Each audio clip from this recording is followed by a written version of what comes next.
안녕하십니까, 닥터덕입니다. 지금 태풍이 지나가고 있기 때문에 이런 날씨를 뚫고 올 환자가 없겠죠. 그래서 병원이 좀 조용하기 때문에 오늘 또 유튜브 작업을 하나 좀 할까 해서 이렇게 영상을 찍습니다. 여태까지 제가 계속 지금 댓글 리뷰를 하고 있는데요.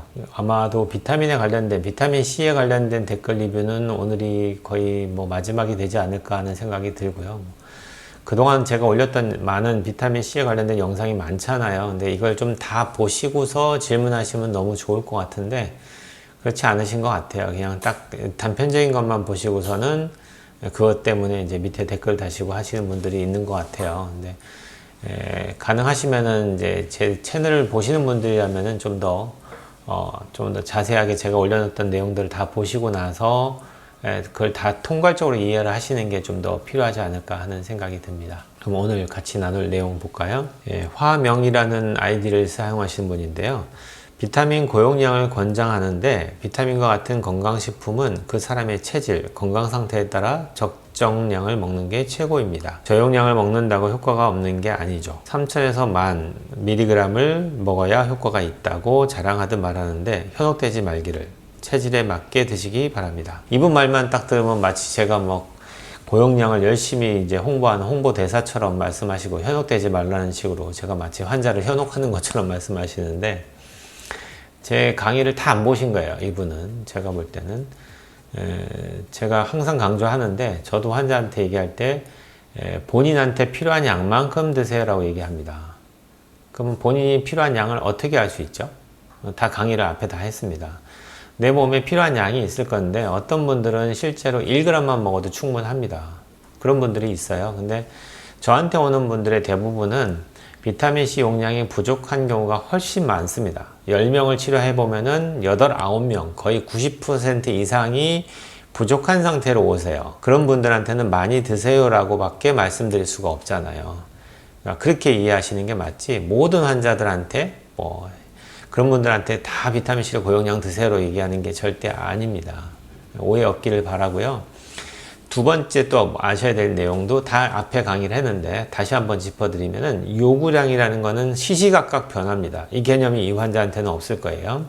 예를 들어서 평소 때 1g만 먹어도 되는 환자가 있는데 이런 분들이 감기에 오거나 벌레에 물리거나 또는 몸 컨디션이 안 좋아지거나 바이러스가 몸에 들어오거나 여러 가지 상황이 벌어졌을 때 그때 따라서 요구량이 아주 급격하게 변합니다. 어떤 분들은 1g에서 10g 이상 먹어야 되는 환자가 생기기도 하고요. 훨씬 더 많은 용량, 거의 10배에서 20배 가까이 늘어나야 되는 상황이 벌어질 수 있어요.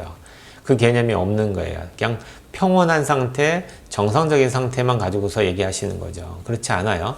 개인에 따라서도 다 달라질 수 있어요. 저 같은 경우도 과거에는 9g, 12g 이상 먹어야 됐던 몸이었다면 지금은 저는 한 3g에서 6g 정도만 먹어도 충분한 몸이 돼 있어요.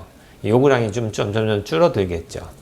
저는 기본적으로 이제 하루에 3에서 6g만 지금은 먹고 있는데 그러다 보니까 어떨 때 좀 더 먹으면 설사하는 경우도 생기거든요. 이제 결국에는 장 관용 용량이 점점 줄어든다는 얘기죠. 먹다 보면은 몸 관리를 오래 하실수록 그렇게 되는 것 같아요. 그러다가도 컨디션이 안 좋아하면 또 다시 또 확 올라가죠, 요구량이.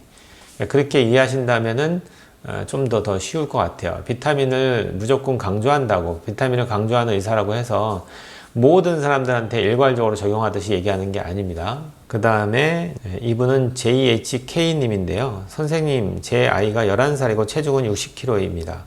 11살에 60kg면 많이 과체중이죠.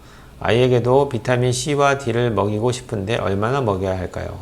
나이만 본다면 어린아이 같죠. 근데 몸무게가 60kg면 성인하고 똑같습니다. 그러니까 굳이 영양소를 얘기를 할 때 몸무게가 60kg면 우리가 약을 쓸 때도 60kg면 성인하고 똑같이 줍니다. 그렇기 때문에 굳이 이걸 성인이나 소아를 구별해 가면서 상담을 할 이유가 전혀 없죠. 그래서 비타민C와 D를 제가 앞에 얘기했던 모든 강의를 다 들으셔야 되고요. 다 섭렵하신 상태에서 그게 다 이해가 되셨을 때 다 나올 수 있는 대답들이에요. 근데 안 보시고 질문을 하시는 거죠, 지금은. 그리고 제가 비타민C를 복용하면 잠을 잘 못 자요. 피로회복이 돼서 그런 건지 왜 그런 걸까요?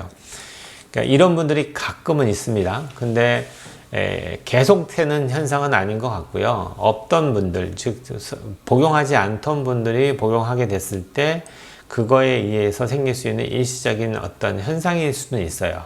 지금 말씀하셨던 대로 비타민C가 들어가서 여러 가지 좋은 기능을 하다 보니까 안 돌아가던 기능들이 돌아가기 시작하면서 나타나는, 제가 경험하는 거는 수액 치료 후에 많이 나타나죠. 비타민C 수액 맞고는 그날 밤에 잠 못 잤어요, 이렇게 얘기하신 분들이 종종 있어요. 근데 그런 분들조차도 다음에 또 맞거나 할 때는 그런 것들이 많이 줄어듭니다. 그래서 그게 원인이라고 생각되신다면은 비타민C 용량을 너무 처음부터 많이 드시지 말고요, 소량부터 시작해서 내가 어느 정도 관용 용량까지 먹을 수 있는지를 테스트 해 보신 다음에 자기한테 맞는 용량을 찾으시는 게 좋을 것 같습니다. 그 다음에 YJK님은 비타민C 용량 적은 거 먹어도 속 쓰린 사람은 어떻게 하죠? 이것도 다 얘기했던 질문인데요. 며칠 먹다 보면 항상 속이 쓰리고 불편하던데, 비타민C를 먹어서 속이 쓰리다고 얘기하시는 분들의 대부분은 위장에 문제가 있는 거예요. 그러니까 절대적으로 비타민C의 문제가 아니고 위장 문제니까 위장을 치료하셔야죠. 기본적인 뭐 내과나 가정의학과에서 위장 치료를 받으실 수도 있는데, 우리 기능의학적으로 접근해서 위장을 치료하는 방법과 너무나 많은 차이가 있습니다. 그래서 뭐 단순하게 약 처방 받아서 먹어서 좋아질 수만 있다면 상관이 없는데, 이런 분들의 대부분은 반복될 겁니다. 약을 먹을 때는 좀 가라앉았다가 약을 끊으면 또다시 그게 재발하는 현상. 그래서 나중에는 꼭 기능의학자를 찾으셔서 위장 기능이 떨어진 부분을 꼭 회복시키세요. 그래서 위장이 튼튼하게 만드신 다음에 비타민C를 투여하면은 전혀 문제가 없겠죠. 그렇다고 해서 뭐 위장이 좋아질 때까지 비타민C를 끊어야 되냐, 뭐 이거는 좀 고민해 볼 수 있어요. 용량을 좀 줄이시면 되고요. 제가 말하는 것처럼 알약이 아니고 물에 녹인 상태에서 물을 조금씩 마시는 것 정도는 전혀 문제가 안 되실 것 같으니까 소량부터 시작해서 조금씩 늘려나가시면서 빨리 위장 치료를 하셔야 됩니다. 그렇게 하시면 될 것 같고요. 제가 지금 또 다른 아이템을 하나 준비를 하고 있어요. 근데 그거는 준비 기간이 좀 길어요. 나중에는 좀 더 자세하게 다루려고 노력을 하고 있는데요.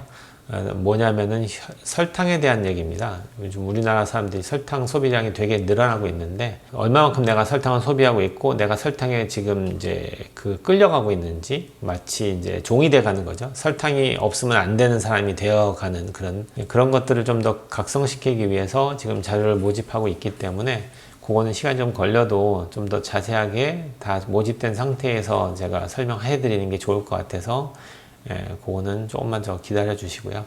이제 아직도 바람은 되게 많이 붑니다. 다들 태풍 피해 없기를 바라면서 마칠게요. 온 국민이 건강해지는 그날까지 닥터덕은 여러분과 함께 합니다.